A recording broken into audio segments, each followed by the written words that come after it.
আসসালামু আলাইকুম, সবাই কেমন আছেন? এই হলো আমার চাষকৃত অজানা হাইব্রিড ঘাস। গ্যাপ দিছিলাম, এই দেন ছাগলের জন্য কাটতে নিয়ে গেছে। বলতেও পারি না, সইতেও পারি না, আশা হয় না। এই জমিটায় আমি অর্থ এবছর খুব কম খরচ করছি।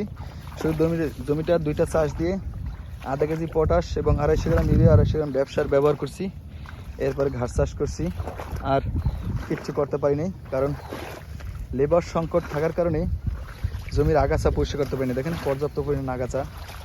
এরপরে জিদ করে শুধু সার প্রয়োগ করছি, তাতে খুব ভালো ফলন পাইছি। অবশ্যই এবছর অভিজ্ঞতা হয়েছে এটাই যে যেই টাকা দিয়ে আমি লেবার দিয়ে পরিষ্কার করব, সেই টাকা দিয়ে যদি আমি আমার জমিতে সার প্রয়োগ করি, তাহলে আমার ঘাস খুব দ্রুত বৃদ্ধি পাবে। এবছর এই অভিজ্ঞতাটা আমার হইল।